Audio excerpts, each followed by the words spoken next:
الحمد لله وكفى وسلام على عباده الذين اصطفى أما بعد أعوذ بالله من الشيطان الرجيم بسم الله الرحمن الرحيم إن الذين آمنوا وعملوا الصالحات كانت لهم جنات الفردوس نزلا سبحان ربك رب العزة عما يصفون وسلام على المرسلين والحمد لله رب العالمين اللهم صل على سيدنا محمد وعلى آل سيدنا محمد وبارك وسلم اللهم صل على سيدنا محمد وعلى آل سيدنا محمد وبارك وسلم اللهم صل على سيدنا محمد وعلى آل سيدنا محمد وبارك وسلم.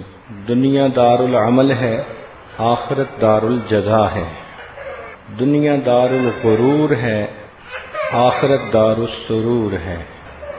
دنیا دار الفنا ہے، آخرت دار البقا ہے.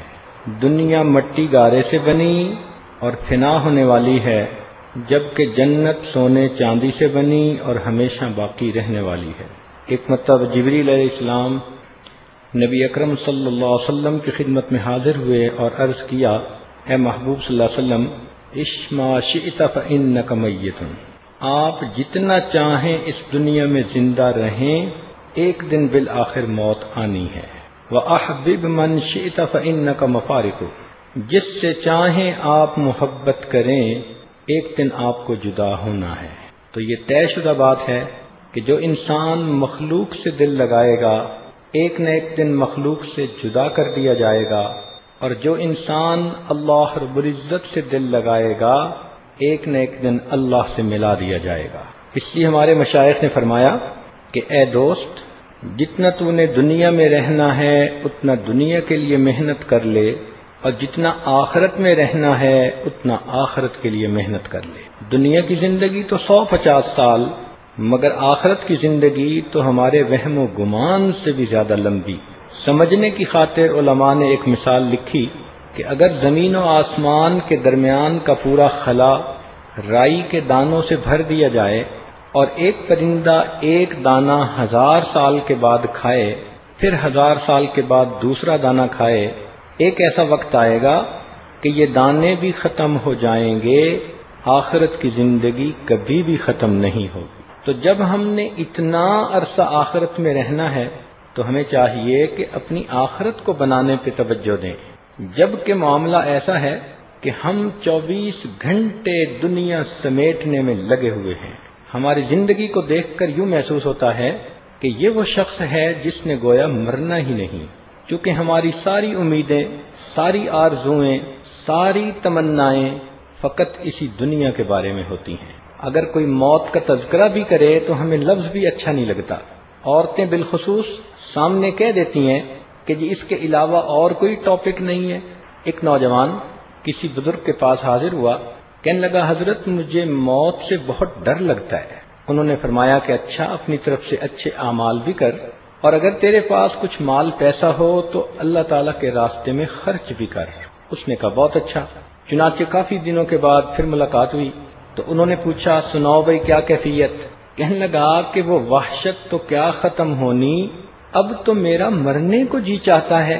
یہ تبدیلی میرے اندر کیسے آ گئی، میں خود حیران ہوں. تو ان بزرگوں نے فرمایا کہ دیکھو، دستور یہ ہے کہ انسان کا دل وہیں لگتا ہے جہاں اس کا سرمایہ ہوتا ہے. کیونکہ تم نے نیک اعمال کا سرمایہ آخرت میں بھیجا، اللہ کے راستے میں مال خرچ کیا، آخرت میں اس کا اجر بھیجا.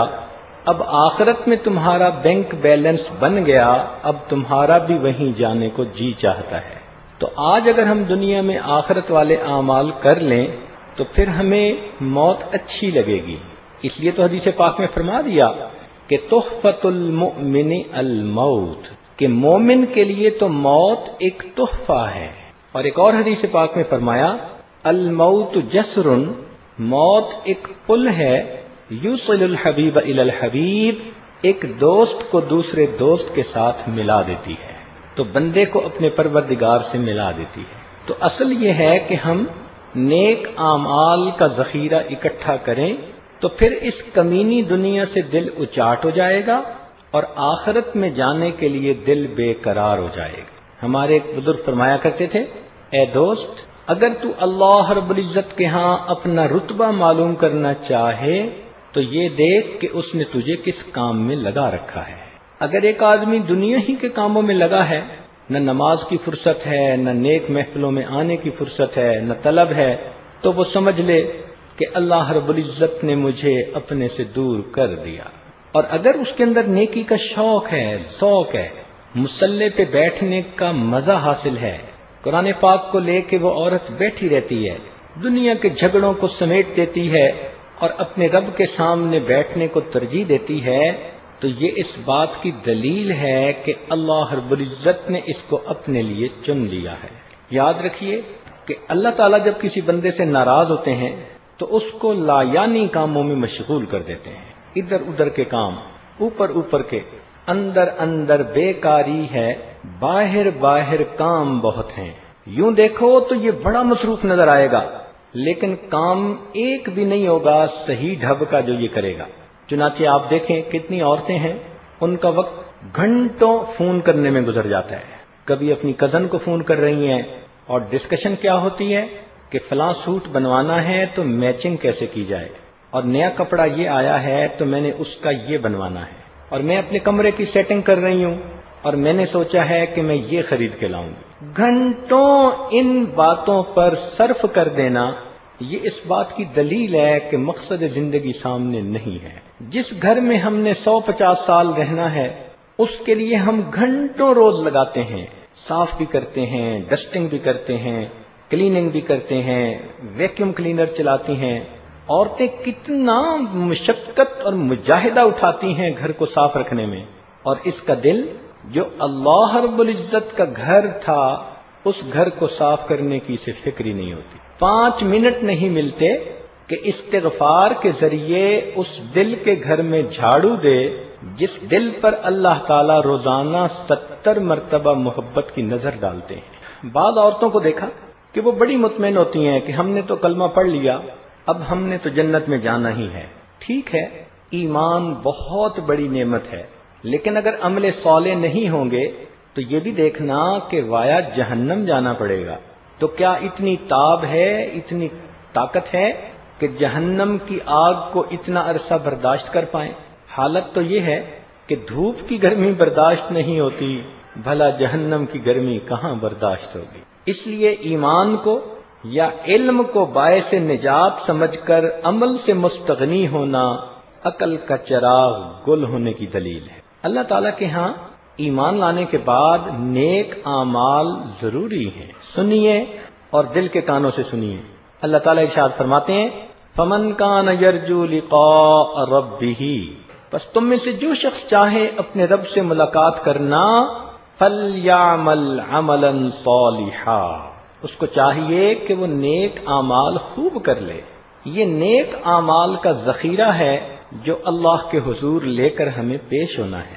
اس لیے قیامت کے دن مجرم اور کافر لوگ اپنے نیک اعمال کے نہ ہونے پر شرمندہ ہوں گے۔ اللہ تعالیٰ ارشاد فرماتے ہیں، وَلَوْ تَرَىٰ إِذِ الْمُجْرِمُونَ نَاكِسُو رُءُوسِهِمْ عِندَ رَبِّهِمْ، اور کبھی آپ اس وقت مجرموں کو دیکھیں جب وہ شرم کے مارے اپنی پیشانیاں جھکائے کھڑے ہوں گے اور کیا کہیں گے، ربنا، اے ہمارے پروردگار، ابصرنا، ہم نے آنکھوں سے دیکھ لیا، وسمعنا، اور کانوں سے سن لیا، فرجعنا، ہمیں دوبارہ دنیا میں واپس لوٹا دیجئے، نعمل صالحا انا موقنون، اب ہم جا کے نیک عمل کریں گے، ہمیں اس بات کا پکا یقین آ گیا۔ تو قیامت کے دن حسرت بھرے جو الفاظ کفار اور مجرم کہیں گے، مومن اسی دنیا میں ٹھنڈے دل و دماغ سے سوچ کر وہی الفاظ سمجھ لیتا ہے کہ مجھے اس دنیا میں نیک اعمال کرنے ہیں، کرنا بھی ہے اور ڈرنا بھی ہے کہ میری قسمت سے الہی پائیں یہ رنگ قبول، پھول کچھ میں نے چنے ہیں ان کے دامن کے لیے۔ تو نیک اعمال کرنے میں خوب محنت کریں۔ کتنی عجیب بات ہے کہ بچہ جب اس دنیا میں پیدا ہوتا ہے تو ایک کلی کی مانند وہ کھلتا ہے، جیسے پھول ابتدا میں ایک کلی ہوتی ہے، وہ کھلتی ہے اور بالآخر پھول بن جاتی ہے۔ تو بچہ بھی اس دنیا میں ایک کلی کی مانند کھلتا ہے، لیکن جب جوان ہوتا ہے، شباب آتا ہے، تو اس کا سینہ آرزوؤں کا قبرستان بن جاتا ہے۔ دنیا کی تمنائیں، دنیا کی آرزویں اس کے سینے میں اندر دفن ہو چکی ہوتی ہیں۔ اس کا جی چاہتا ہے کہ بس میری زندگی ایسی ہو دنیا کی۔ یوں سمجھیں کہ ہر انسان دنیا میں اپنی جنت سجانے میں لگا ہوا ہے۔ مکان میں بناؤں تو ایسا ڈیزائن ہو، بیوی ہو تو اتنی خوبصورت اور اتنی پیاری ہو، بزنس میرا ایسا ہو تو کیا میرا نام ہو، گاڑی میری ایسی ہو، شہرت لوگوں میں ایسی ہو۔ ہر بندہ اپنی من پسند کی زندگی کو حاصل کرنے میں لگا ہے، یا دوسرے لفظوں میں اپنی جنت سجانے میں لگا ہوا ہے۔ اور دنیا میں تو جنت بن نہیں سکتی۔ جن لوگوں نے اپنی من پسند کی جگہیں بنائیں اور ان کے پاس وسائل بھی تھے، وہ بھی ان جگہوں میں ہمیشہ نہ رہ سکے۔ چنانچہ ایک بادشاہ نے محل بنوایا اتنا خوبصورت کہ اس میں کوئی بھی کمی کوتاہی نہ تھی۔ اس نے اعلان کروا دیا کہ جو شخص اس میں کوئی عیب نکالے گا میں اسے انعام دوں گا۔ ہزاروں لوگ آئے، کوئی عیب نہ نکال سکے۔ ایک اللہ والے کو پتہ چلا، وہ تشریف لائے اور دیکھ کر کہنے لگے کہ اس محل کے اندر 2 عیب ہیں۔ تو بادشاہ نے پوچھا کون سے؟ وہ کہنے لگے بادشاہ سلامت، ایک عیب تو یہ ہے کہ یہ محل ہمیشہ نہیں رہے گا، اور دوسرا عیب یہ کہ تو اس محل میں ہمیشہ نہیں رہے گا۔ تو انسان جتنی بھی کوشش کر لے بالآخر دنیا سے جانا ہے۔ ایک شخص نے من پسند کا گھر بنوایا، لوگوں نے کہا بھی پارٹی دو، اس نے بہت پرتکلف پارٹی کا انتظام کیا۔ ایک تخت بنوایا کہ اس کے اوپر میں بیٹھوں گا اور دوستوں کے ساتھ خوش گپیاں ہوں گی۔ جب وہ تخت کے اوپر بیٹھا تو کسی نے دروازہ بڑے زور سے کھٹکھٹایا۔ اس نے اپنے خادم غلام کو بھیجا کہ جاؤ۔ وہ گیا تو دیکھا ایک بوڑھا کھڑا ہے۔ تو غلام نے بڑے سختی سے کہا او بڈھے، تجھے دروازہ کھٹکھٹانے کا سلیقہ بھی نہیں آتا؟ اس نے کہا اچھا اپنے مالک کو جا کر بتا دو کہ ملک الموت آئے ہیں۔ اب یہ الفاظ سن کر تو وہ غلام گھبرا گیا اور جلدی بھاگا اپنے مالک کے پاس، اور اس کے کان میں آ کر کہا کہ جی ایک بوڑھا کھڑا ہے اور وہ کہتا ہے کہ اپنے مالک کو بتاؤ کہ ملک الموت آئے ہیں۔ تو اچانک سن کر وہ بڑا پریشان ہوا اور اپنے غلام کو کہتا ہے کہ اس بوڑھے کو ادھر سے ہی بھگتا دو، جیسے آج کل کے وڈیرے امیر لوگ اپنے نوکروں کے ذریعے سے ہی بندے کو باہر سے ہی بھگتا دیتے ہیں، ملاقات کا وقت ہی نہیں آتا۔ تو جب اس نے اس کو کہا نا کہ اسے بھگتا دو، کسی طرح سمجھا بجھا کے بھیج دو، تو کیا دیکھا کہ وہ بوڑھا سامنے کھڑا ہے اور کہہ رہا ہے کہ میں وہ ہستی ہوں، جب ایک مرتبہ آتا ہوں تو کچھ لیے بغیر واپس نہیں جاتا۔ یہ کہہ کر اس مالک کی روح کو قبض کیا، ملک الموت تو چلا گیا، اور اتنا اچھا گھر بنوانے والا اپنے دوستوں کی دعوت کی محفل میں مردہ پڑا ہوا۔ دنیا میں اللہ تعالیٰ بندے کو سارے وسائل دے دیں، قارون کا خزانہ اسے مل جائے، تو بھی دنیا میں بندے کو من چاہی زندگی نہیں مل سکتی۔ وہ کیوں؟ کہ اگر یہ من پسند کی بیوی بھی اپنے لیے چن کے لائے تو وہ بیوی ہمیشہ جوان تو نہیں رہے گی، آخر بوڑھی ہو جائے گی۔ جوانی میں جو حور کی شکل رکھتی تھی، بڑھاپے میں اسی کی چھہارے جیسی شکل ہو جائے گی۔ کتنا بھی پیسہ ہو، بیماریوں کو بندہ ٹال تو نہیں سکتا، کبھی زیادہ کھانے سے بیمار، کبھی کم کھانے سے بیمار۔ موت کو روک تو نہیں سکتا خزانے کی وجہ سے، کبھی بچہ مرے گا، کبھی بھائی مرا، کبھی بہن مری، تو ان غموں کو بندہ ٹال تو نہیں سکتا۔ تو آپ خود غور کریں کہ اس دنیا میں من پسند کی زندگی ملنا ناممکن ہے۔ اس لیے اس دنیا کو دار السرور نہ سمجھیں، دار الغرور سمجھیں۔ یہ امتحان گاہ ہے، یہ چراگاہ نہیں ہے۔ ہم کام کے لیے دنیا میں آئے ہیں، ہمیں عمل کرنا ہے۔ دنیا کام کی جگہ ہے اور آخرت آرام کی جگہ ہے۔ بلکہ یوں کہنا چاہیے کہ دنیا کام کی جگہ ہے، قبر آرام کی جگہ ہے، اور جنت انعام کی جگہ ہے۔ اب چونکہ دنیا میں تو وہ انعام دیا ہی نہیں جا سکتا، اس لیے اللہ تعالیٰ نے ایمان والوں سے جنت کا وعدہ کیا۔ یہاں ایک نکتے کی بات عرض کرتا چلوں۔ اکمال الشیام میں یہ بات لکھی کہ ہمارا پروردگار اس سے بلند ہے کہ بندہ تو اعمال کے ذریعے نقد کا معاملہ کرے اور اللہ تعالیٰ اس کا اجر اور بدلہ قیامت کے ادھار پر چھوڑ دے۔ یہ کیسے ہو سکتا ہے کہ بندہ تو نقد عمل کر رہا ہے اور بدلہ دینے والا پروردگار قیامت کے ادھار کا وعدہ کرتا ہے؟ تو علماء نے لکھا کہ اس کی وجہ یہ ہے کہ اللہ رب العزت جو اجر دینا چاہتے ہیں وہ کمن اور کیفن اس دنیا میں دینا ممکن ہی نہیں۔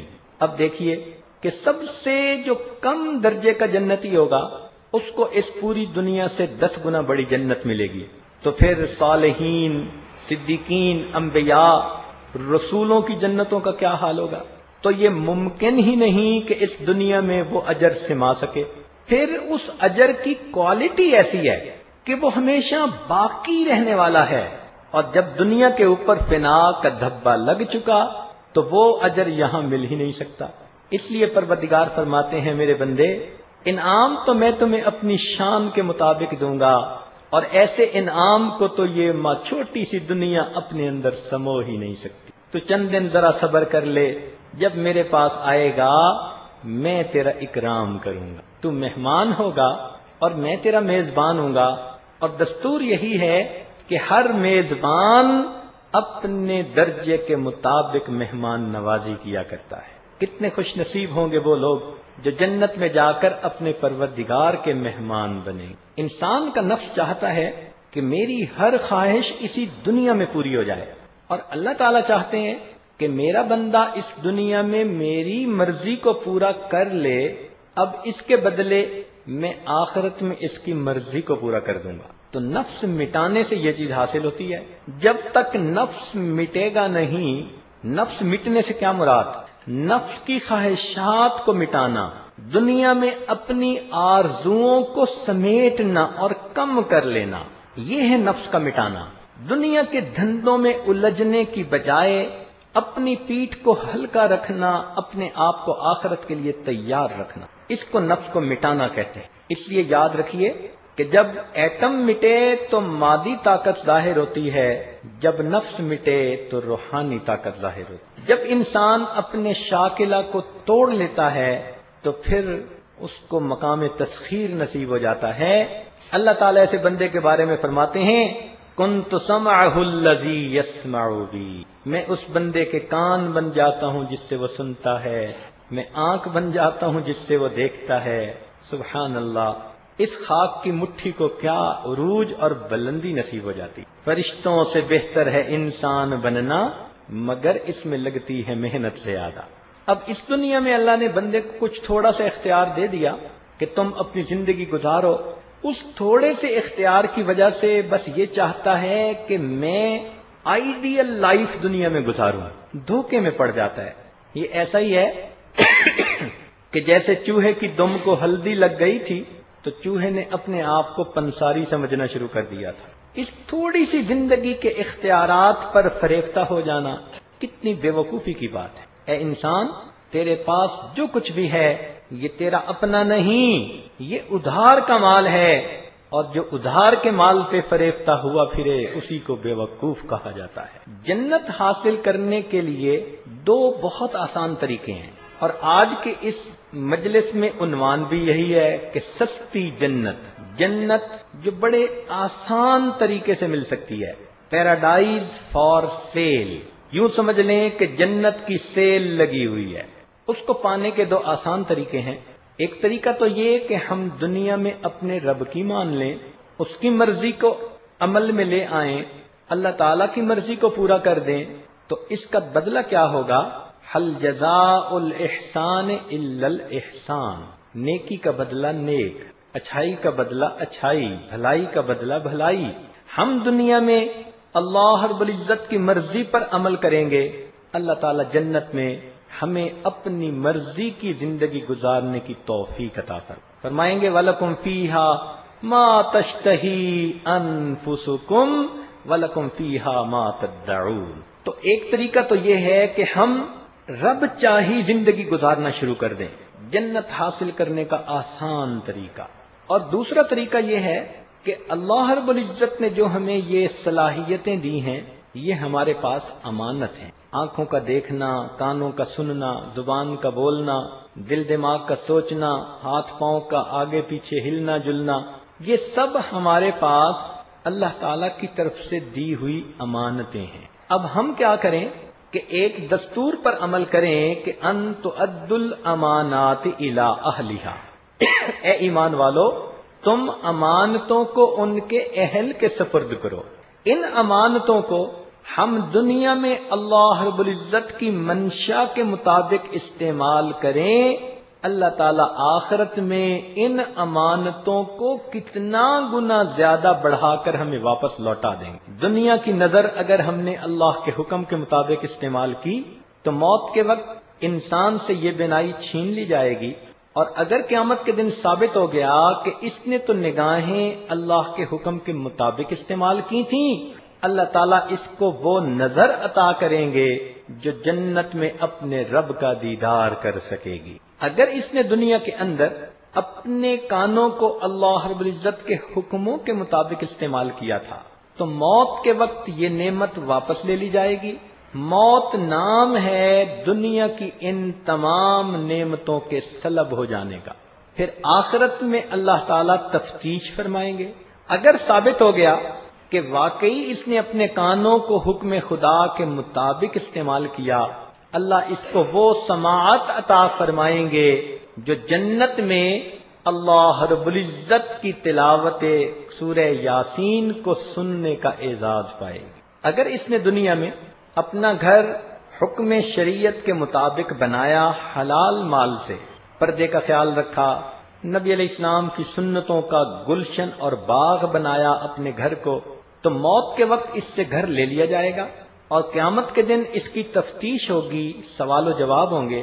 اور اگر پتہ چل گیا کہ اس نے زندگی اللہ رب العزت کے حکم کے مطابق گزاری تھی تو اللہ تعالیٰ اس کے بدلے اس کو جنت کا ایسا گھر عطا فرمائیں گے جو ہمیشہ ہمیشہ اس کے ساتھ۔ تو یوں سمجھیے کہ دنیا میں یہ اعضاء ہمارے پاس امانت ہیں، ان کو ہم اچھا استعمال کر لیں تو آخرت میں اللہ تعالیٰ ان صلاحیتوں کو بڑھا کر ہمیں واپس لوٹا دیں گے۔ ایک چھوٹی سی مثال سے یہ بات شاید جلدی سمجھ میں آ جائے۔ ایک باپ اگر ملٹائی ملینر ہے، اس کا بیٹا جوان ہوا تو وہ اپنے بیٹے کو کہتا ہے کہ بیٹا میں تمہیں $1 ملین لگا کر بزنس بنا دیتا ہوں، تم 2-4 سال چلا کے مجھے دکھاؤ، اگر تو تم نے کامیابی سے چلایا تو میں اپنا پورا کا پورا بزنس تمہارے حوالے کر دوں گا، اور اگر تم نے اس بزنس کو نہ چلا سکے، تمہارے اندر اتنی اہلیت نہیں، تو پھر میں تمہیں اپنا سارا خزانہ کیسے حوالے کروں۔ بالکل اسی طرح اللہ تعالیٰ نے محدود صلاحیتیں اس دنیا میں بندے کو دیں۔ میرے بندے تیرا امتحان یہ ہے کہ کیا ان صلاحیتوں کو تو ہماری مرضی کے مطابق استعمال کرتا ہے یا نہیں۔ جو کر لے گا اللہ تعالیٰ جنت میں ان صلاحیتوں کو کتنا گنا زیادہ بڑھا کر واپس عطا فرما دیں گے۔ اور جو دنیا میں ہی بددیانتی کا مرتکب ہوا کہ نعمتیں تو اللہ نے دیں اور اس نے استعمال شیطان کے طریقے پر کی، تو اللہ تعالیٰ ان نعمتوں سے اسے ہمیشہ کے لیے محروم کر دے۔ چنانچہ دنیا میں یہ کھانے کھاتا تھا، جب جائے گا قیامت میں تو جہنم میں بھیجیں گے اور کھانوں سے ہمیشہ کے لیے محروم کر دیا جائے۔ دنیا کے لباس پہنتا تھا اپنے طور طریقے پر، آخرت میں جہنم میں ڈالیں گے اور خوشبودار لباسوں سے ہمیشہ کے لیے محروم کر دیں۔ تو یہ آسان طریقہ ہے جنت پانے کا کہ انسان اپنے آپ کو اپنے رب کے حوالے کر دے۔ نتیجہ کیا ہوگا؟ فرمایا وَفِيهَا مَا تَشْتَهِيهِ الْأَنفُسُ وَتَلَذُّ الْأَعْيُنُ، جنت میں سب کچھ ہوگا جو تمہارا نفس چاہے گا، اور وہ چیزیں ہوں گی جو تمہاری آنکھوں کو لذت دیں گی۔ چونکہ دنیا میں اس نے دنیا کی چمک دمک سے آنکھیں ہٹائی ہوں گی، اس کا بدلہ یہ ملے گا کہ اللہ تعالیٰ آخرت میں آنکھوں کو لبھانے والی نعمتیں عطا فرمائیں گے۔ ہمارے ملک میں ایک خطیب گزرے ہیں، امیر شریعت حضرت عطا اللہ شاہ بخاری رحمۃ اللہ، ہمارے حضرت مرشد عالم رحمۃ اللہ علیہ کے گہرے دوستوں میں تھے۔ دونوں کے قد ایک جیسے اونچے لمبے اور دونوں بہت خوبصورت منور چہرے، اور جہاں کہیں پروگرام میں آتے تھے تو لوگ ان کے چہرے دیکھتے رہتے تھے اور واقعی کہتے تھے کہ ان کو دیکھ کے ہمیں اللہ یاد آتا ہے۔ تو حضرت مرشد عالم رحمۃ اللہ علیہ ان کی بہت باتیں سنایا کرتے تھے۔ فرمانے لگے کہ وہ شاہ صاحب خطیب تو تھے ہی صحیح، وقت کے بہت بڑے ولی تھے، لیکن انہوں نے اپنی ولایت کو ظرافت میں چھپا رکھا تھا۔ چنانچہ خوش طبعی کی باتیں کرتے تھے، لوگوں کو ہنساتے رہتے تھے، تو عام لوگ ان کے ساتھ بہت فری ہو جاتے تھے۔ تو ہمارے حضرت فرماتے تھے کہ انہوں نے اپنی ولایت کو ظرافت کے پردے میں چھپایا ہوا تھا۔ بہت سمجھدار اور حاضر جواب شخصیت تھی۔ ایک مرتبہ انہوں نے کہیں بیان کیا تو جنت کا تذکرہ کرتے ہوئے فرمایا کہ وہاں ہر خواہش پوری ہوگی۔ تو ایک بوڑھا کھڑا ہو گیا مجمع میں سے اور کہنے لگا کہ شاہ صاحب ہر خواہش پوری ہوگی؟ انہوں نے کہا جی۔ کہنے لگا میں تو حقے کا عادی ہوں، تو کیا جنت میں مجھے حقہ بھی مل جائے گا؟ تو شاہ صاحب نے فوراً جواب دیا کہ ہاں بابا جی، حقہ بھی آپ کو مل جائے گا، لیکن اس کو جلانے کے لیے جہنم سے آگ لینے جانا پڑے گا۔ ایک مرتبہ شاہ صاحب ایک جگہ پہنچے جہاں ایک وکیل صاحب تھے جو بہت باتونی تھے اور وہ دین والوں کی کوئی قدر نہیں کرتے تھے۔ تو وکیل صاحب نے سمجھا کہ چلو آج شاہ صاحب کو بھی تھوڑا ٹف ٹائم دیتے ہیں۔ ان کو کیا پتا کہ شاہ صاحب آگے سے کیا ہیں۔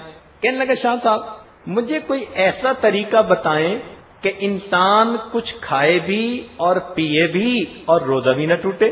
مجھے کوئی ایسا طریقہ بتائیں کہ انسان کھائے بھی اور پیے بھی تو روزہ بھی نہ ٹوٹے۔ شاہ صاحب نے کہا بہت آسان۔ تو حیران ہو کر پوچھا کہ وہ کیسے؟ فرمان لگے کہ میں ابھی تجھے جوتے لگانا شروع کر دیتا ہوں، آپ جوتے کھاتے رہنا، غصہ پیتے رہنا، آپ کا روزہ نہیں ٹوٹے۔ ایک مرتبہ شاہ صاحب بیان فرما رہے تھے تو وہ فرنگی کے بہت خلاف تھے۔ ہمارے اکابر کا یہی طریقہ رہا۔ تو ایک نوجوان اٹھا اور کہنے لگا کہ شاہ صاحب آپ کیا ہر وقت انگریز کو اپنا شو دکھاتے رہتے ہیں؟ چونکہ وہ بہت پرجوش تقریریں کرتے تھے۔ تو دوران تقریر کہنے لگا کہ شاہ صاحب آپ کیا ہر وقت انگریز کو شو دکھاتے رہتے ہیں؟ تو شاہ صاحب نے اسی وقت اپنی ٹانگ اٹھا کر پاؤں کا اشارہ کیا اور فرمان لگے کہ میرے بچے، میں انگریز کو شو نہیں دکھاتا، میں انگریز کو شو دکھاتا ہوں۔ تو اس قسم کے بہت سارے ان کی باتیں ہیں۔ ایک بات سنا کر چلے مضمون کی طرف آتے ہیں۔ آخری عمر میں ان کے بال ماشاءاللہ سفید ہو گئے تھے، تو سفر پر گئے بہت عرصہ کے لیے، کوئی مہینہ دو کے لیے۔ چنانچہ انہوں نے کیا کیا کہ کسی نے ان کو کوئی مہندی لا کے دی بال کالا کر دینے والی، تو شاہ صاحب نے وہ لگا لی کہ بہت عرصے کے بعد گھر جا رہا ہوں تو چلو بیوی ہمیشہ مجھے بڑھاپے میں دیکھتی ہے، آج ذرا جوانی کی شکل میں بھی دیکھ لے گی۔ اب جب وہ اس حالت میں اپنے گھر واپس آئے تو اچانک گھر آئے تو اہلیہ کی نظر پڑی تو اس نے دیکھا کہ کوئی کالی داڑھی والا بندہ گھر میں داخل ہو گیا۔ تو اہلیہ نے فوراً پردہ کیا اور بھاگی۔ تو وہ اپنی اہلیہ سے کہنے لگے، او خدا کی بندی، میں نے تیرے لیے منہ کالا کیا اور تو بھی مجھ سے بھاگتی پھر رہی ہے۔ تو بہرحال اللہ رب العزت نے نیک اعمال کے بدلے بندوں کو جنت عطا کرنے کا وعدہ فرما دیا۔ یہ نیک اعمال قیمت ہیں جنت کی، جس کے بدلے جنت میں بندے کے مکان کی الاٹمنٹ ہو جائے گی۔ اچھا، یہاں پر ایک تصوف کا باریک نقطہ بھی کچھ عرض کرتے چلیں کہ بعض سالکین یہ کہتے ہیں جی کہ جنت کی طلب میں عبادت کیوں کریں، ہم اللہ کی رضا کے لیے عبادت کریں۔ بات تو بہت ہی پیاری ہے اور بہت ہی اچھی خوبصورت ہے کہ ہم جنت کی طلب میں کیوں عبادت کریں، ہمیں تو اللہ کی رضا کے لیے عبادت کرنی چاہیے۔ اور اس کی دلیل پیش کرتے ہیں کہ رابعہ بصریہ ایک مرتبہ ایک ہاتھ میں پانی کا لوٹا اور دوسرے کے اندر آگ لے کر چلیں۔ کسی نے پوچھا کہاں جا رہی ہیں؟ کہنے لگی میں چاہتی ہوں کہ اس پانی سے جہنم کی آگ کو بجھا دوں اور اس آگ سے میں جنت کو جلا دوں، تاکہ لوگ نہ جہنم کے خوف سے عبادت کریں نہ جنت کی طلب میں عبادت کریں، بلکہ اپنے رب کی رضا کے لیے عبادت کریں۔ وہ جواب میں یہ بات بھی پیش کر دیتے ہیں، بہت اچھی بات، انسان کو اللہ تعالی کی رضا کے لیے ہی عبادت کرنی چاہیے، لیکن جو محققین مشائخ گزرے ہیں ان کے نزدیک جنت کی طلب رکھنا عین عبادت ہے۔ اس پر حضرت امام ربانی مجدد لسانی رحمۃ اللہ علیہ نے اپنے ایک مکتوب کے اندر بہت وضاحت سے لکھا ہے۔ وہ فرماتے ہیں کہ جب اللہ رب العزت نے فرمایا کہ واللہ یدعو الی دار السلام، کہ اللہ تعالیٰ تمہیں سلامتی والے گھر کی طرف بلاتا ہے۔ جب قرآن نے بتلا دیا وَسَارِعُوا إِلَى مَغْفِرَةٍ مِّن رَبِّكُمْ وَجَنَّةٍ، آؤ جنت کی طرف، اپنے رب کی مغفرت کی طرف، تو جب پروردگار خود بلا رہے ہیں تو اب بندے کے لیے جنت کو طلب کرنا یہ عین منشاء خدا بندی ہے۔ اس لیے مومن کو دل میں جنت کی طلب رکھنا یہ کوئی کم درجہ نہیں، یہ سب سے بلند درجہ ہے۔ اور پھر اس پر وہ ایک دلیل بھی دیتے ہیں، وہ کہتے ہیں کہ دیکھیں اللہ تعالیٰ نے سیدنا یوسف علیہ السلام کو اس دنیا میں جنتی حسن کا نمونہ عطا کیا تھا، اسی لیے تو عورتوں نے دیکھ کر کہا تھا کہ ما ھذا بشرا ان ھذا الا ملک کریم، تو وہ جنتی حسن کا نمونہ تھا جو اللہ نے ان کو دے دیا تھا۔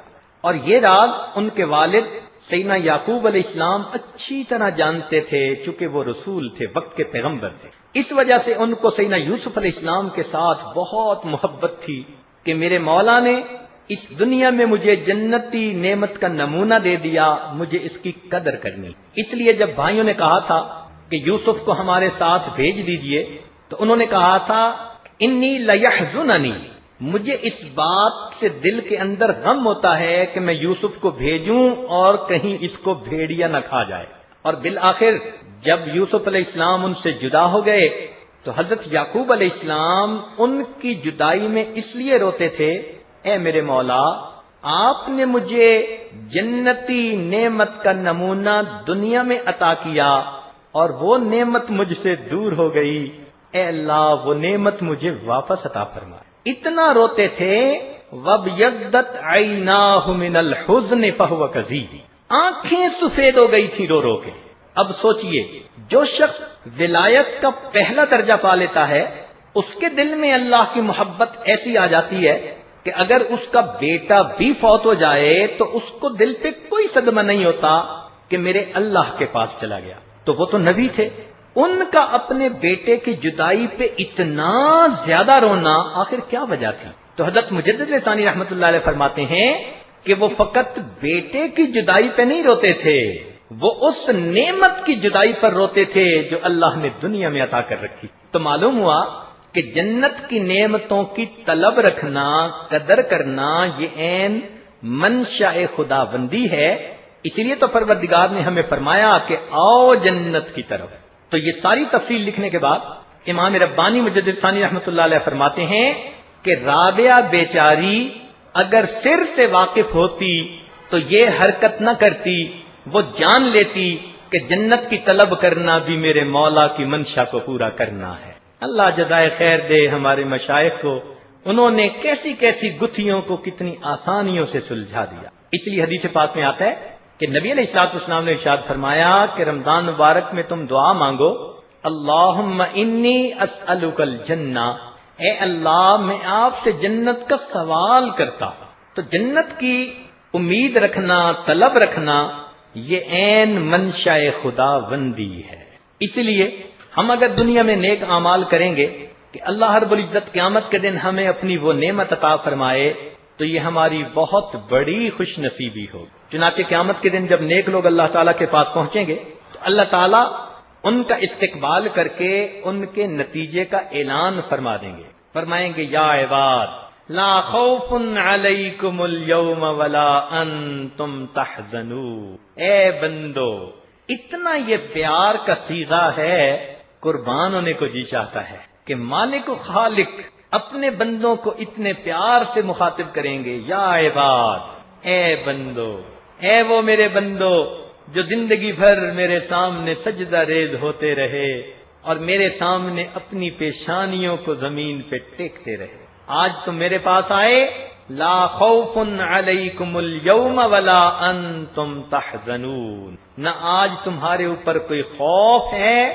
نہ تمہارے اوپر کوئی حزن ہے۔ اب یہاں دو لفظ استعمال کیے، ایک خوف کا، ایک حزن کا، ان دونوں میں فرق ہے۔ خوف ہوتا ہے باہر کا ڈر اور حزن ہوتا ہے اندر کا غم۔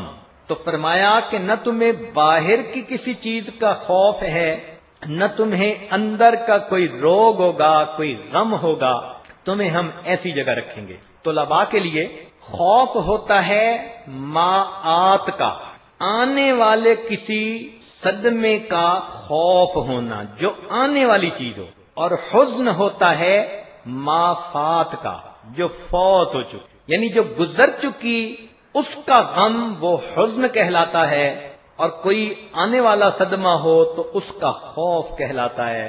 فرمایا جنت وہ جگہ ہے نہ اس میں کوئی خوف ہوگا نہ اس میں کوئی حزن ہو۔ چنانچہ جنتی لوگوں کو مبارکبادیاں دی جائیں گی جب فرشتے آئیں گے نا ان کی روح قبض کرنے کے لیے۔ قرآن مجید میں ہے تتوفاہم الملائکۃ الطیبین، جنت کے فرشتے آئیں گے جنت میں لے جانے کے لیے، ایسے پاکیزہ روح کو لے جانے کے لیے فرشتے آئیں گے، اور کیا یقولون سلام علیکم، اور وہ کہیں گے تم پر سلامتی ہو۔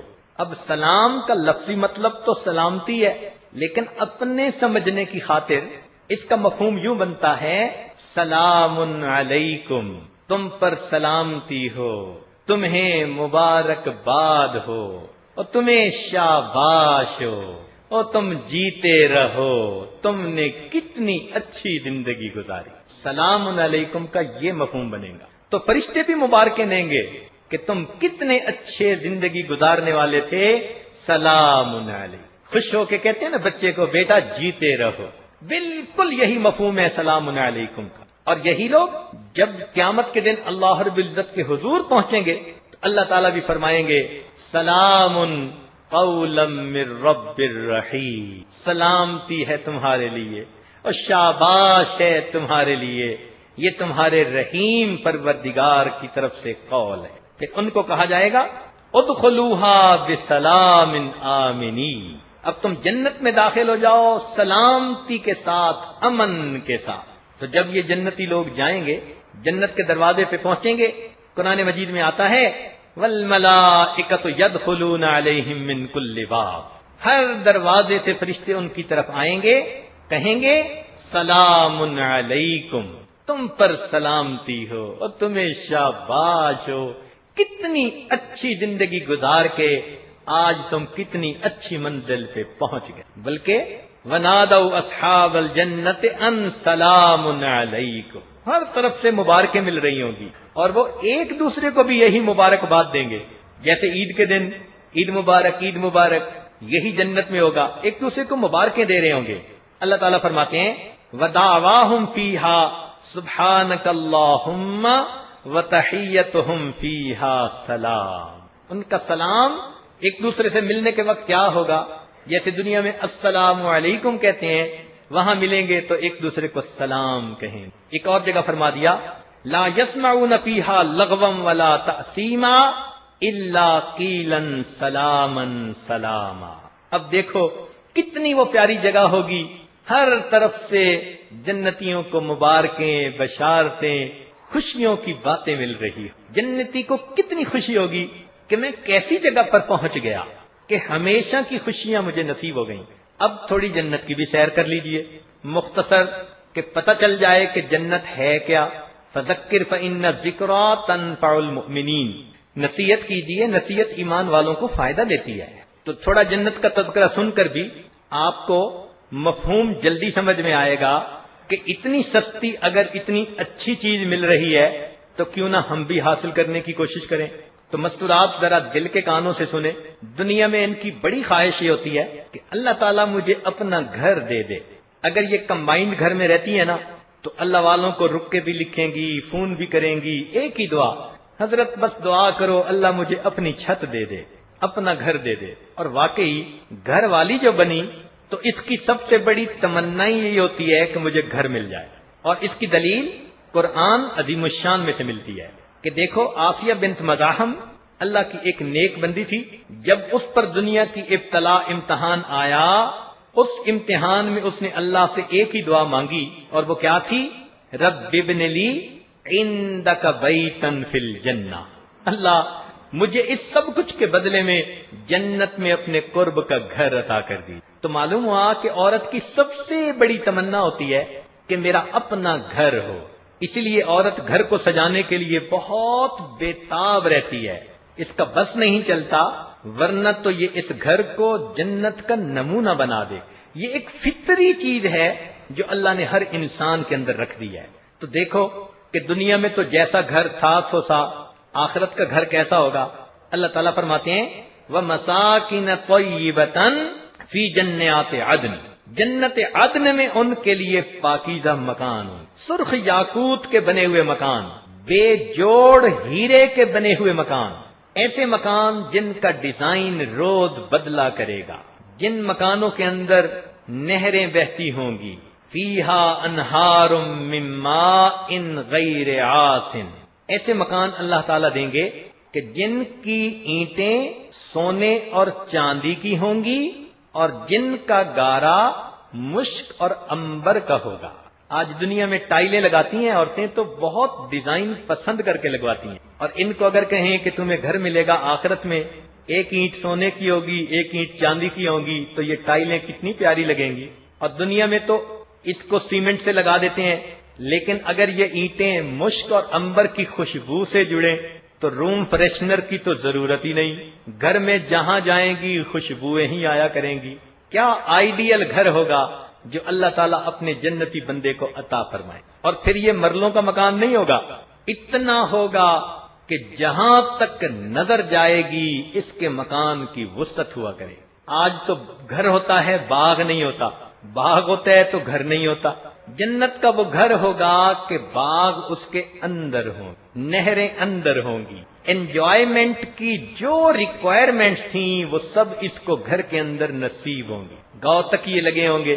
آج تو دنیا میں صوفے پسند کرنے پڑتے ہیں، جنت میں اللہ تعالیٰ نے تخت بنوائے ہوئے ہوں گے اور ان کے اوپر یہ ایک دوسرے کے سامنے بیٹھیں گے. علی سرر متقابلین. پھر جنتی عورت کو جو لباس ملے گا اس کی تو بات ہی عجیب ہے. مردوں کے بارے میں فرمایا یحلون فیہا من اساور من ذہب ولؤلؤا ولباسہم فیہا حریر، کہ مردوں کو بھی ریشم کے لباس پہنائے جائیں گے اور مردوں کو بھی سونے کے کنگن پہنائے جائیں گے. اب بعض نوجوان اس پر حیران ہوتے ہیں کہ جی مرد کو سونے کے کنگن، اور حالت یہ ہوتی ہے کہ اگر ان کو کوئی قیمتی گھڑی مل جائے تو راڈوں کی گھڑی لوگوں کو پہن کے دکھاتے پھرتے ہیں. بھئی یہ کنگن بھی جنت کی راڈوں کی گھڑیاں ہیں، بندے کو اس سے خوشی ہوگی. تو لباس جنتی عورت کا ایسا ہوگا کہ اس کے ایک لباس میں سے 70,000 رنگ کی جھلک آئے گی. دنیا میں تو 2-4 شیڈ ہوتے ہیں اور انہی پہ کپڑے بن جاتے ہیں، تو عورتیں بیچاری مشکل سے جا کے مہینے بعد 2 بعد پھر ایک سوٹ خریدتی ہیں اور پھر وہی دھو کے پہننے پڑتے ہیں. جنت میں نہ دھونے کا مسئلہ نہ استری کرنے کا مسئلہ. حدیث پاک کا مفہوم ہے کہ جنتی عورت کے گھر میں ایک درخت ہوگا انار کا، وہ انار کے ایک پھل کو توڑے گی اور اس میں اس کے لیے نیا سلا ہوا ایک لباس نکل آئے گا. یہ جنت کا بوتیک ہوگا. جب عورت نے کپڑے بدلنے ہوں گے بس بوتیک میں سے ایک نیا سلا ہوا جوڑا نکل آئے گا. کیسی ہوگی وہ جگہ جہاں ہر مرتبہ پہننے کو نیا لباس ملے. عام طور پر جب لڑکیوں کی شادی ہوتی ہے تو شادی کے پہلے 1 مہینے میں ان کو یہ نعمت نصیب ہوتی ہے کہ یہ رخصتی رات کا یہ جوڑا ہے، ولیمے کے دن کا یہ جوڑا ہے، پھر اگلے دن کا یہ جوڑا ہے. تو 10-15 جوڑے بناتی ہیں اور 1 مہینے کے اندر اندر وہ مختلف دنوں میں پہنتی ہیں. پھر اس کے بعد تو بس وہی گھسے پیٹے ہوتے ہیں. کوئی جوڑا 2 سال چلتا ہے، کوئی 2.5 سال چلتا ہے، کوئی 6 مہینے چلتا ہے. انہی کو دھو دھو کے پہننا ہوتا ہے. مگر جنت کا معاملہ اور، ہر مرتبہ عورت جب لباس بدلے گی وہ نیا ہوگا، ڈیزائن نیا ہوگا، اس کا شیڈ الگ ہوگا. من پسند کا لباس پہنے گی، کتنی اچھی وہ جگہ ہوگی. اور پھر عجیب بات یہ کہ دنیا میں تو چلو لباس پہن لیے، اپنے آپ کو بھی تو تیار کرنا پڑتا ہے ان بیچاریوں کو. تو اس کے لیے پھر بیوٹی پارلر جاتی ہیں. جی دلہن کو سجانا ہے، اور بیوٹی پارلر والی بھی نقش نین تو نہیں بدل سکتی. وہ زیادہ سے زیادہ کہیں مہندی لگا دے گی، کہیں سرما ڈال دے گی، کہیں کچھ اور لگا دے گی. تو اوپر لیپ ہی چڑھانا ہوتا ہے اور کیا کرنا ہوتا ہے. لیکن جنت میں ایک بازار ہوگا جس کو بازار حسن کہا جائے گا. عورت وہاں جائے گی، جیسے چاہے گی اس کو من پسند کا حسن مل جائے گا. میری آنکھیں ایسی ہوں، پلکیں ایسی ہوں، بھویں ایسی ہوں، رخسار ایسے ہوں، چہرے کی گلائی ایسی ہو، رنگ ایسا ہو. سبحان اللہ، کیا حسن ہوگا جو بندے کو اپنی پسند کے مطابق عطا کر دیا جائے. اب بتائیں کہ جب کسی عورت کو ایسا حسن ملے اور ہمیشہ کے لیے 18 سال کی عمر رہے گی. دنیا میں تو ایک ہی مرتبہ 18 سال کی ہوتی ہے، پھر اس کے بعد تو بوڑھی ہو جاتی ہے. گو حسرت دل میں رہ جاتی ہے. وہ چند لڑکیاں بیٹھی تھیں تو ان کے پاس ایک بوڑھی عورت بھی تھی. تو کسی نے پوچھا کہ آپ کی عمر کتنی؟ ایک لڑکی نے کہا کہ 16 سال، دوسری نے کہا کہ 17 سال، کسی نے کہا کہ 18 سال، کسی نے کہا 15 سال. اب وہ سب جوان بچیاں تھیں. تو انہوں نے بوڑھی سے پوچھا کہ آپ کی عمر کتنی؟ وہ کہنے لگی میں بھی 4 مرتبہ 18 سال کی بن چکی ہوں. تو دنیا میں تو بیچاریاں ایک دفعہ جوانی جانے کے بعد پھر ہاتھ ملتی ہیں، مگر آخرت کا معاملہ اور ہے. ہمیشہ ہمیشہ جنتی عورت کو 18 سال کی جوانی عطا کر دی اور جنتی مرد کو 32 سال والا شباب عطا کیا جائے گا، چونکہ وہ پختگی اور میچورٹی کی جوانی ہوتی ہے. اب بتائیں، ہمیشہ جوانی کی زندگی، اتنے خوبصورت لباس، من پسند کا حسن، من پسند کا مکان، اور جس کی صفائی کی کوئی ضرورت نہیں، ہمیشہ صاف رہے گا، بدبو کا تصور نہیں، مشک اور عنبر کے گارے سے بنے ہوئے مکان، باغ بھی اسی میں، نہریں بھی اسی میں. پھر دنیا میں تو کھانے پکانے کی بھی ایک تنگی اٹھانی پڑتی ہے. مہمان آئے تو مہمانوں کے مزے، مگر عورت تو 2 گھنٹے آگ کے پاس کھڑی ہوتی ہے. جنت میں ایسے نہیں ہوگا. جنت کے کھانے کچھ اور ہوں گے، خود بخود دسترخوان لگیں گے. جیسے دنیا میں دسترخوان ہم لگاتے ہیں نا، اب دیکھیں دنیا میں دسترخوان کیسے عورتیں لگاتی ہیں. دسترخوان بچھایا، اوپر برتن رکھے، پھر پانی لا کے رکھا، پھر کچھ کھانے پینے کی چیزیں لا کے رکھی، پھر کھانا لائے. ہو بہو یہی ترتیب قرآن مجید میں جنتی دسترخوان کی. سنیے اور دل کے کانوں سے سنیے. اللہ تعالیٰ ارشاد فرماتے ہیں وَكَأْسٍ مِّن مَّعِينٍ، یعنی برتن مشروبات والے. کیسے مشروبات؟ لا يصدعون عنها ولا ينزفون. پھر اس کے بعد وَفَاكِهَةٍ مِّمَّا يَتَخَيَّرُونَ، میوے آ جائیں گے جن کو یہ پسند کریں گے. پھر اس کے بعد وَلَحْمِ طَيْرٍ مِّمَّا يَشْتَهُونَ. دیکھا، اب بھنے ہوئے گوشت آئیں گے، اب ڈشز آنی شروع ہو جائیں گی. تو ہو بہو وہی ترتیب ہے، مگر یہ لگانے کے لیے ان عورتوں کو خود تکلیف نہیں اٹھانی پڑے گی، بلکہ اس کے لیے جنتی خدام موجود ہوں گے. ان خادموں میں لڑکے بھی ہوں گے، لڑکیاں بھی ہوں گی. مردوں کی محفلوں میں لڑکے ہوں گے جیسے دیندار گھروں میں ہوتا ہے، عورتوں کی محفلوں میں لڑکیاں ہوں گی. یا اللہ تعالیٰ چاہیں گے تو جیسے انسان ان کو چاہے گا استعمال کرے گا. کیسے ہوں گے؟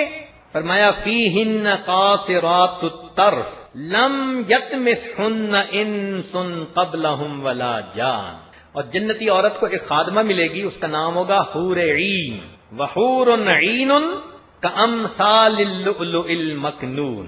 اور جنتی غلام ہوں گے ویطوف علیہم ولدان مخلدون. سبحان اللہ، کھانا کھائیں گے اور مشروبات پیئیں گے. یسقون من رحیق مختوم ختامہ مسک وفی ذلک فلیتنافس المتنافسون. اور یہ جو الفاظ ہیں نا، فی ذلک فلیتنافس المتنافسون، یہ بتا رہے ہیں کہ کامل حضرات جنت کی طلب رکھتے ہیں، اور غلبہ حال کی وجہ سے رابعہ نے کچھ اور بات کر ماری تھی. اور پھر کئی مرتبہ ایسا ہوتا ہے کہ آدمی مہمان کے پاس جائے، میزبان کے پاس، تو کبھی نوکر غلام پلا دیتے ہیں، اور کبھی وفور محبت میں میزبان خود بھی پلاتا ہے پانی اپنے ہاتھوں سے. جنت میں بھی اسی کا نمونہ. واہ میرے مولا. اللہ رب العزت فرماتے ہیں وَسَقَاهُمْ رَبُّهُمْ شَرَابًا طَهُورًا، اور ان کا پروردگار ان کو شراب طہور پلائے گا اور کہے گا ان ھذا کان لکم جزاء وکان سعیکم مشکورا. دیکھا، دنیا میں اگر کوششیں کی ہوں گی، اس کا بدلہ پھر جنت میں جا کر ملے. تو اللہ رب العزت کی طرف سے ایسی عجیب پیاری زندگی نصیب ہوگی. اب جنت کا ماحول کیسا ہوگا؟ دنیا میں تو یہ ہے نا کہ چلو انسان خوش رہنا بھی چاہے تو ارد گرد کا ماحول ہی بندے کو خوش نہیں رہنے دیتا. کتنے میاں بیوی ایسے ہیں جو پیار بھری زندگی گزارنا چاہتے ہیں، مگر ارد گرد اتنی افراتفری ہوتی ہے گھر میں کہ ان کو سکھ کا سانس بھی کوئی نہیں لینے دیتا. کبھی موسم ساتھ نہیں دیتا، کبھی مصروفیتیں ساتھ نہیں دیتی. جنت کا ماحول کچھ اور ہو، پرسکون. اللہ تعالیٰ فرماتے ہیں لا یرون فیہا شمسا ولا زمہریر، نہ بہت دھوپ ہوگی نہ بہت زیادہ وہاں ٹھنڈک ہوگی، کوئی تنگی نہیں ہوگی. لا یمسنا فیہا نصب ولا یمسنا فیہا لغوب. ان کو کہہ دیا جائے گا لا یمسہم فیہا نصب وما ہم منہا بمخرجین، نہ ان کو کوئی تنگی پہنچے گی اور نہ کبھی وہ جنت میں سے نکالے جائیں. فی صدر مخضود وطلح منضود وظل ممدود وفاکہۃ کثیرہ لا مقطوعۃ ولا ممنوعہ وفرش مرفوعہ. کیا نعمتیں ہوں گی. پھر ان سے ایک اور بڑی نعمت ہوگی، وہ ہوگی اللہ رب العزت کا دیدار نصیب ہونا. اس کی تو لذتوں کا کہنا ہی کیا.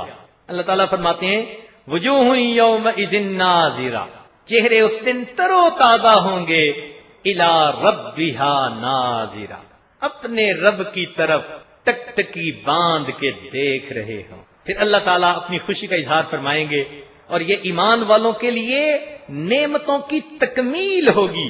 فرمائیں گے کہ میں تم سے راضی اور میرے بندو تم مجھ سے راضی. وَرِضْوَانٌ مِّنَ اللَّهِ اکبر، اور اللہ کی رضا سب سے بڑی نعمت. اب جنت کی ان تفصیل کو سن کر تو بندے کا دل چاہتا ہے کہ ہمیں بھی نصیب ہو. ایک مرتبہ میں نے اپنی بیٹی صالحہ کو، چھوٹی سی تھی، جنت کا کچھ تذکرہ سنا دیا. کچھ وقت میرے پاس بھی تھا، وہ بھی میرے پاس آ کر بیٹھ گئی. تو میں نے کچھ جنت کا تھوڑا سا تذکرہ کیا. تو جب میں خاموش ہوا تو بڑے معنی خیز نظروں سے مجھے دیکھنے لگی. میں نے پوچھا بیٹی کیوں دیکھ رہی ہو؟ کہنے لگی ابو چلیں جنت میں. تو واقعی ایسی بات ہے کہ جنت کے تذکرے سن کر، یعنی چھوٹی سی بچی تھی وہ، چند سال کی، تو اس کا بھی دل کہنے لگا کہ مجھے کہنے لگی ابو چلیں پھر ابھی جنت میں چلتے ہیں. ایسی جنت اگر اللہ عطا فرما دے تو بندہ تو ابھی اس دنیا سے جانے کے لیے تیار. لیکن یہ جنت ملتی کیسے ہے اس کے بارے میں بھی ذرا سن لیجئے. پہلی بات تو یہ کہ دو چیزیں ہیں جنت میں جانے کے لیے ضروری، ایک ایمان اور دوسرا نیک اعمال. ایمان جنت کی کنجی ہے اور نیک اعمال اس کنجی کے تھریڈز ہیں جن سے تالا کھلتا ہے. الحمدللہ اللہ تعالیٰ نے ہم سب کو ایمان کی سعادت عطا فرمائی. اس پر ہمیں اللہ تعالیٰ کا شکر ادا کرنا چاہیے اور اس ایمان پر ہمیں پکا رہنا چاہیے. اس لیے امام اعظم ابو حنیفہ رحمۃ اللہ علیہ کو اللہ نے بڑی بصیرت عطا فرمائی تھی. ان سے کسی نے پوچھا تھا کہ آپ اپنے ایمان کے بارے میں کیا کہتے ہیں؟ فرمایا انا مؤمن حقا، میں پکا مومن ہوں، شک کا تو نشان ہی نہیں. تو ہمیں اپنے ایمان کے بارے میں کوئی شک نہیں رہنا چاہیے. الحمدللہ ہم نے سوچ سمجھ کر اللہ کی توفیق سے کلمہ پڑھا اور ہم اللہ رب العزت اور اس کے احکام پر ایمان رکھتے ہیں. اب ایک قدم تو طے ہو گیا. دوسرا قدم یہ ہے کہ نیک اعمال کریں. نیک اعمال دو طرح کے ہوتے ہیں، کچھ حقوق اللہ کہلاتے ہیں، کچھ حقوق العباد کہلاتے ہیں. حقوق اللہ کو بھی پورا کرنے کی کوشش کرنا، مثلا نماز، روزہ، حج، زکوٰۃ، ان ارکان کو اللہ کے لیے ادا کرنا، اللہ تعالیٰ کو ہی اپنا دوست سمجھنا، اللہ تعالیٰ سے محبت رکھنا، اللہ کی خاطر مخلوق سے محبت رکھنا، اہل اللہ سے محبت رکھنا، اللہ کے ڈر اور خوف کی بنا پر آنکھوں سے آنسو کے 2 قطرے بہا دینا. یہ سب وہ اعمال ہیں جو بندے کو جنت میں لے جانے والے ہیں. حقوق العباد میں ہر ایک کے ساتھ خیر خواہی کرنا، والدین کی خدمت کرنا، اہل و عیال کا خیال رکھنا، پڑوسی سے حسن سلوک کرنا، یتیموں، بیواؤں، معذوروں، بے سہاروں کے ساتھ ہمدردی کرنا، بیماروں کی عیادت کرنا، بھولے بھٹکے کو راستہ دکھانا، بھوکے کو کھانا کھلانا اور پیاسے کو پانی پلانا. بنی اسرائیل کی ایک فاحشہ عورت نے، زانیہ عورت نے پیاسے کتے کو پانی پلایا تھا، اس پر اللہ نے اس کی مغفرت فرما دی تھی. تو آپ سوچئے کہ یہ عمل اللہ تعالیٰ کو کتنا اچھا لگے. ان حقوق اللہ اور حقوق العباد کو پورا کرنے کے لیے اخلاق عظیمہ کی ضرورت ہے. اچھے اخلاق اپنے اندر پیدا کرنے کی ضرورت ہے. وہ اچھے اخلاق کیا ہیں؟ ذرا توجہ سے سنیے. وہ اچھے اخلاق ہیں کہ انسان اپنے اندر صبر پیدا کرے، شکر پیدا کرے، سچ بولے، عہد کرے تو پورا کرے، اپنے اندر نرم خوئی پیدا کرے، دوسرے کو معاف کرنے کا جذبہ پیدا کرے، جھگڑوں سے اپنے آپ کو بچائے، کسی کی غلطی سامنے آئے تو اس کی ستر پوشی کرے۔ اب یہ وہ اچھی باتیں ہیں کہ جن کو ہر عقل مند انسان اپنے اندر پیدا کرنے کی کوشش کرے گا۔ تو آپ بھی اپنے اخلاق اچھے بنا لیجئے، یہ صفات اپنے اندر پیدا کر لیجئے، بس یوں سمجھیں کہ جنت آپ کو بڑے آسانی سے مل جائے گی۔ اور اگر آپ محسوس کریں کہ طبیعت میں غصہ زیادہ ہے، حسد ہے، ہٹ دھرمی ہے، اس قسم کی باطنی بیماریاں اندر ہیں، تو اس کا بھی علاج، پہلا علاج تو یہ کہ اپنے خاوند کی خدمت میں اپنے آپ کو لگا دیں۔ یہ آج پہلے بھی کئی مرتبہ کہہ چکا کہ ہر عورت کے دو پیر ہوتے ہیں، ایک ہوتا ہے پیر بیت، با یا تا، یعنی گھر کا پیر، اس کا نام خاوند ہوتا ہے، اس کو خوش رکھے، آدھا سلوک تو اسی میں ہی طے ہو جاتا ہے، اس کا غصہ برداشت کر لے، اس کو خوش رکھنے کے لیے اپنے آپ کو مشقت میں ڈال لے، اس کو منا لے، اپنے آپ پہ جبر کر لے اور اس کے جو ہے وہ دل کو راضی کر لے، تو کئی عورتوں کا سلوک تو اسی میں طے ہو جاتا ہے پیر بیت کی وجہ سے۔ اور اگر کچھ بقیہ رہ جائے تو پھر پیر بیعت کا تعلق ہوتا ہے کہ بیعت کرنا کسی سے اور پھر ان کے بتائے ہوئے معمولات پر چلنا۔ تو اگر آپ محسوس کرتی ہیں کہ روحانی اعتبار سے آپ کے اندر بیماریاں ہیں، تو جہاں بھی آپ کا دل ٹھکے کسی اللہ والے کے ساتھ اپنا تعلق رکھیں روحانی قلبی طور پر، اور ان کے بتائے ہوئے اعمال پر چلیں۔ یاد رکھیں مردوں کے لیے قرب جسمانی ہوتا ہے، عورتوں کے لیے قرب روحانی ہوتا ہے۔ عورتیں کئی دفعہ فیل کرتی ہیں کہ جی مرد تو زیادہ بیٹھتے ہیں، زیادہ باتیں سنتے ہیں، ہمیں تو موقع ہی نہیں ملتے۔ یاد رکھیں بہت لوگ ایسے ہوتے ہیں قلیل اللقاء ہوتے ہیں مگر کثیر التعلق ہوتے ہیں، ملنا تھوڑا ہوتا ہے مگر ان کا تعلق بہت گہرا ہوتا ہے۔ تو اس لیے عورتیں اپنے گھروں میں رہتے ہوئے روحانی قلبی رابطہ تعلق رکھیں اور ان اعمال پر عمل کریں، تو انشاءاللہ اخلاق اللہ تعالیٰ سنوار دیں گے اور ان کی وجہ سے اعمال کرنے آسان ہو جائیں گے۔ ہمارے حضرت مرشد عالم رحمۃ اللہ علیہ سے ایک عورت بیعت ہوئی، اور اللہ کی شان کے ایک ایسی جگہ پر تھی کہ بیعت ہونے کے بعد اس کا حضرت سے کوئی رابطہ ہی نہ رہ سکا۔ 20 سال کے بعد جب اس کی وفات کا وقت آیا، اس نے اونچی آواز سے کلمہ پڑھا اور دنیا سے رخصت ہو گئی۔ یہ باطن کی نسبت کام آتی ہے۔ تو اس جنت میں اگر ہم جانا چاہتے ہیں تو اس جنت میں جانا آج کے دن بہت آسان ہے۔ بیان شروع ہونے لگا تو انتظامیہ میں سے کسی نے کہہ دیا جی آج اتوار ہے، لہذا ذرا بیان لمبا بھی ہو جائے تو کوئی مسئلہ نہیں، تو ہمیں بھی آج کھل مل گئی، اس لیے آپ بھی تسلی سے بیٹھ کے بات سنیں۔ اب اصل مقصد ہے بتانا کہ یہ جنت اتنی سستی مل کیسے سکتی۔ توجہ فرمائیے گا، یہ عاجز اپنی بات سمیٹنا چاہتا ہے مگر سمیٹتے ہوئے چند باتیں سمجھانا چاہتا ہے۔ امید ہے کہ آپ اس عاجز کا ساتھ دیں گی اور توجہ سے سننے کی کوشش فرمائیں گی۔ پہلی بات تو یہ کہ جیسے دنیا میں مختلف چیزوں کی سیل لگتی ہے، فلاں جگہ کپڑے کی سیل، فلاں جگہ کتابوں کی سیل، فلاں جگہ جوتوں کی سیل، ایسے ہی اگر قرآن و حدیث کا مطالعہ کیا جائے تو معلوم ہوتا ہے کہ اللہ تعالی رمضان المبارک میں جنت کی سیل لگا دے۔ جب سیل لگائی جاتی ہے نا تو لگانے والے پھر چیزوں کو بڑا سجا کے رکھتے ہیں کہ لوگ آئیں اور لے جائیں۔ لو اللہ تعالیٰ بھی جنت کو سجاتے ہیں رمضان میں۔ حدیث پاک میں آتا ہے کہ رمضان المبارک میں روزانہ جنت کو سجایا جاتا ہے اور خوشبوؤں کی دھونی دی جاتی ہے کہ میرے اس امت مذنبہ کے گناہگار بندے شاید توبہ کر کے جنت میں آنے کے لیے دعائیں کریں، کوششیں کریں۔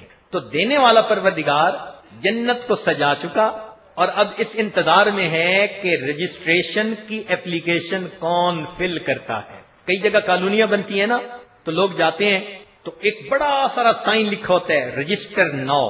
اس کا کیا مطلب ہوتا ہے کہ جو لوگ اس کالونی میں گھر خریدنا چاہتے ہیں نا وہ اب جا کے اپنے نام کی انٹری کروا دیں۔ بالکل اسی طرح رمضان المبارک میں اللہ تعالی کی طرف سے یہ اعلان ہے، اے میرے ایمان والے بندو، اتنی پیاری جنت جو میں نے تمہارے لیے بنائی، اس کے لیے رجسٹر یور سیلف ناؤ، اپنے آپ کو رجسٹر کروا لو۔ اور یہ رجسٹر کیسے کروا سکتے ہیں؟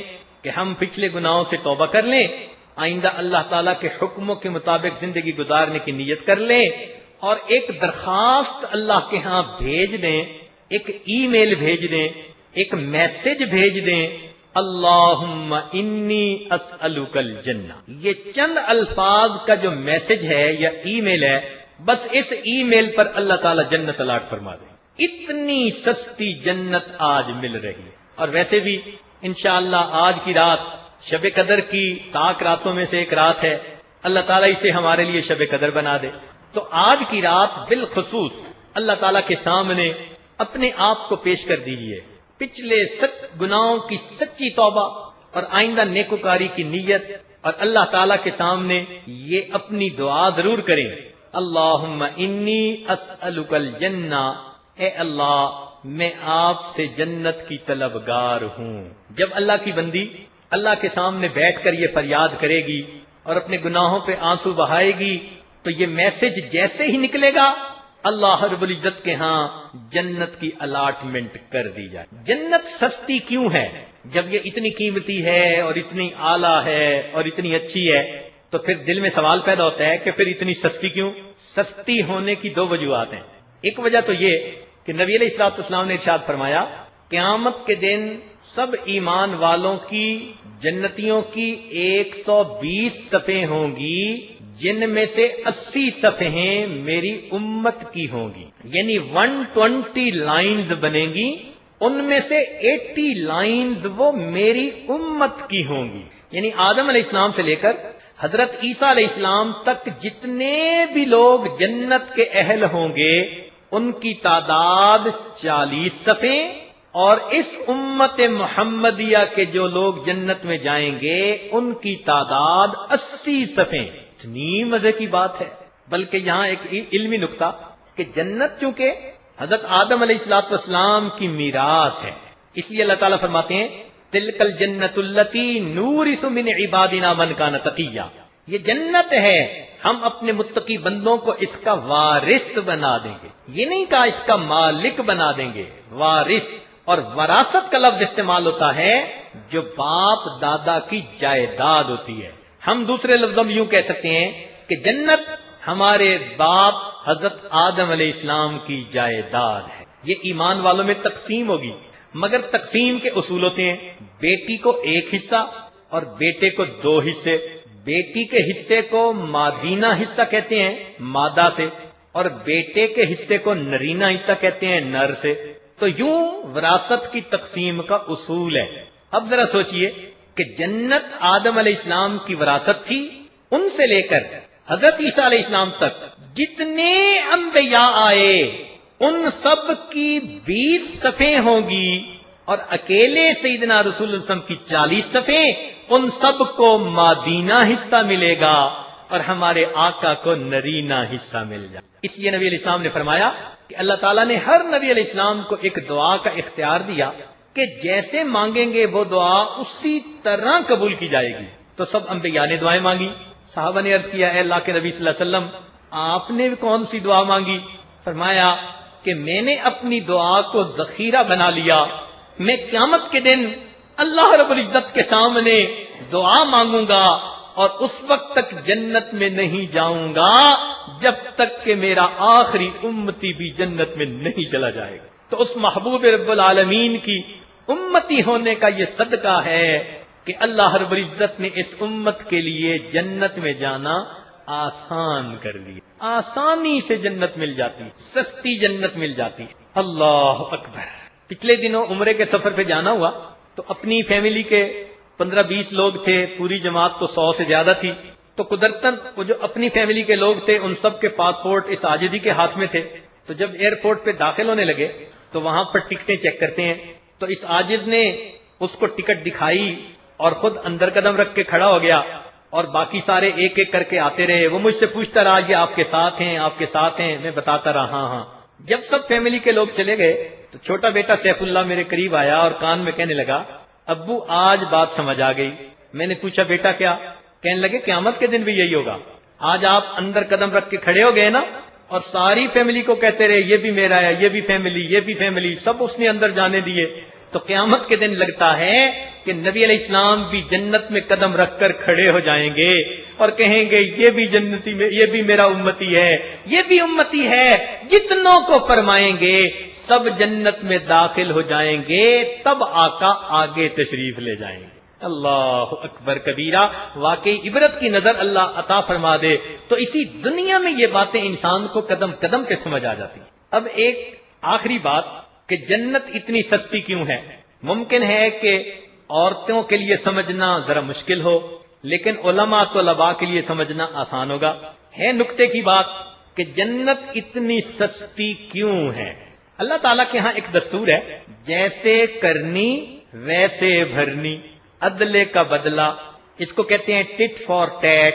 تو جیسا بندہ اللہ کے ساتھ معاملہ کرتا ہے اللہ تعالیٰ بندے کے ساتھ ویسا ہی معاملہ فرماتے ہیں۔ تو جیسی کرنی ویسی بھرنی، یہ ایک دستور ہے اللہ کے ہاں۔ اس کو سمجھانے کے لیے ایک مثال پہلے عرض کر دیتا ہوں، پھر بات سمجھ آ جائے گی۔ وہ کیا کہ بنی اسرائیل کو جب حضرت موسیٰ علیہ السلام نے کہا کہ تم اللہ پہ ایمان لے آؤ، تو آگے سے وہ ہیل حجتیں کرنے لگے اور کہنے لگے کہ لن نؤمن لک حتی نر اللہ جہرۃ، ہم ایمان نہیں لے آئیں گے جب تک کہ ہم اللہ تعالی کو واضح طور پر نہیں دیکھیں۔ تو اب دیکھو کہ انہوں نے ایمان لانے کی شرط رکھی کہ جب تک ہمیں واضح طریقہ سے اللہ تعالیٰ کی طرف سے پتہ نہیں چلے گا کہ آپ ان کے نبی ہیں، ہم آپ پر ایمان نہیں لائیں گے۔ تو اب انہوں نے ایمان کے لیے واضح دلیل مانگی، چنانچہ اللہ نے پھر ان کے ساتھ معاملہ کیا کیا کہ ان میں سے اگر کوئی گناہگار ہوتا تھا اور وہ توبہ کرنا چاہتا تھا تو اللہ تعالیٰ نے فرمایا کہ میرے بندو تم نے ایمان کے لیے بھی واضح دلیل کی شرط رکھی تھی، اب میں تمہاری توبہ کے لیے بھی واضح دلیل کی شرط رکھتا ہوں۔ تم میں سے جو توبہ کرنا چاہتے ہیں ایک میدان میں آئیں، اندھیرا ہو جائے گا، فَاقْتُلُوا أَنفُسَكُمْ، تم اپنی جانوں کو قتل کرو، اپنے جسم پہ چھریاں مارو۔ چنانچہ بنی اسرائیل کی توبہ ایسے قبول ہوئی، وہ اپنے جسم پہ چھریاں مارتے تھے، زخم لگاتے تھے، خون نکالتے تھے، تب ثبوت ملتا تھا کہ واقعی یہ سچی توبہ کر رہے ہیں۔ تو انہوں نے واضح ثبوت اللہ سے مانگا، اللہ نے اس کے بدلے توبہ کی قبولیت کے لیے بھی واضح ثبوت طلب کر لیا۔ اس امت کا معاملہ اور ہے، نبی علیہ السلام نے اس امت کے سامنے جب اللہ کے دین کو پیش کیا تو یؤمنون بالغیب، اس امت نے بن دیکھے اللہ رب العزت کو قبول کر لیا، کوئی دلیل نہیں مانگی۔ اس وجہ سے اللہ کا معاملہ بھی امت کے ساتھ ایسا فرمایا، میرے بندو تم گناہ کر بیٹھے، اب توبہ کرنا چاہتے ہو، تم نے میرے لیے دلیل نہیں مانگی تھی، میں بھی تم سے کوئی واضح دلیل نہیں مانگوں گا۔ اگر دل کے اندر تم گناہوں پہ نادم اور شرمندہ ہو جاؤ گے، الندم توبۃ، میں تمہاری دل کی ندامت کو قبول کر کے تمہیں معاف فرما دوں گا۔ تو امت نے بن دیکھے اللہ کو پیغام کو قبول کر لیا تھا، اللہ نے بغیر واضح دلیل کے فقط دل کی خیال اور توبہ پر بھی بندے کی معافی کا اعلان فرما دیا۔ تو دستور یہ نکلا، جیسے کرنی ویسے بھرنی۔ اب ذرا سنیے کہ جنت سستی کیوں بن گئی؟ اس لیے کہ اللہ رب العزت نے حضرت آدم علیہ السلام کو جنت سے نکالا تھا چند گندم کے دانوں کے بدلے، وہ وجہ بن گئے تھے جنت سے باہر نکلنے کی۔ اللہ تعالیٰ نے فرمایا میرے بندو میں عدل کا بدلہ دیتا ہوں، آپ کے باپ والد گرامی چند گندم دانے کے بدلے جنت سے نکالے گئے تھے۔ میرے محبوب کی امت، میرا وعدہ ہے تم اخلاص کے ساتھ چند دانے جو کے بھی میرے راستے میں دے دو گے، میں ان چند دانے جو کے بدلے تمہیں جنت میں داخل کر دوں۔ اللہ اکبر کبھی۔ تو آج جنت کی قیمت چند دانے جو کے بنتے ہیں۔ حدیث پاک میں آتا ہے کہ اگر بندہ ایک مد جو بھی اگر دے دے گا تو اللہ تعالیٰ اس کے بدلے بھی جنت عطا فرمائے۔ واہ میرے مولا، چند دانے گندم کے بدلے اگر آدم علیہ السلام کو باہر بھیجا تھا تو امت محمدیہ پر اتنی مہربانی فرما دی کہ وعدہ کر لیا تم چند جو کے دانے بھی میرے راستے میں میری رضا کے لیے خرچ کر دو گے، میرے بندوں میں تمہیں جنت کا حقدار بنا دوں۔ اس لیے اس عاجز نے کہا کہ آج جنت بڑی سستی مل رہی ہے، اللہ رب العزت ہمیں بھی اپنی وہ پسندیدہ جگہ جنت عطا فرما دے۔ آج کی رات اپنے رب سے مانگ لیجئے، ہم دنیا میں تو پریشان پھرتے ہی ہیں، کتنی مصیبتیں ہیں، کتنی پریشانیاں ہیں آج جن میں عورتیں زندگی گزارتی پھر رہی ہیں۔ اگر دنیا میں بھی یہ پریشانیاں رہیں اور آخرت میں غفلت کی وجہ سے جنت میں بھی نہ جا سکیں تو نہ خدا ہی ملا، نہ وسال صنم، نہ ادھر کے رہے نہ ادھر کے رہے۔ اس لیے نیک بیویوں کی خدمت میں گزارش ہے، آج کی رات کو اپنی زندگی کا ایک سنہری موقع سمجھتے ہوئے نہا دھو کر صاف ستھرے کپڑے پہن کر خوشبو لگا کر مصلوں پہ آ جائیے اور اپنے رب کو منانے کی نیت کر لیجئے، تسلی کی 2 رکعت نہ توبہ کی پڑھ لیجئے اور اپنے مولا کے سامنے دامن پھیلائیے، اللہ آپ کی بندی ہوں، بڑی گناہگار ہوں، بڑی خطائیں کی، سر سے لے کے پاؤں تک جسم کا ایک ایک عضو ناپاک بن چکا، آپ کی نافرمانیوں کی وجہ سے پاک ہونا چاہتی ہوں، دھلنا چاہتی ہوں، سلو کرنا چاہتی ہوں۔ اللہ میں نے دنیا میں جو زندگی گزاری، اے اللہ میں ان گناہوں پہ نادم ہو کر اب آپ کی باندی بن کر زندگی گزاروں گی، آپ کو راضی کروں گی، اے مولا راضی ہو جائیے اور مجھے اپنی پسند کی جگہ جنت میں گھر عطا فرما دیجئے، اس پیراڈائز کالونی میں میرا بھی مکان الاٹ فرما دیجئے، اللہ مجھے بھی وہاں جانے کا اہل بنا دیجئے۔ رب کریم بڑے مہربان ہیں، جب آپ 2 آنسو اپنی آنکھوں سے نکال کر اللہ تعالیٰ کے سامنے فریاد پیش کریں گی، یہ 2 آنسو جنت کی قیمت بن جائیں گے۔ اللہ تعالیٰ ہم سب کو اپنی رضا والی جگہ جنت عطا فرما دے۔ اللہم انا نسألک الجنہ ونعوذ بک من النار، وآخر دعوانا ان الحمد للہ رب العالمین۔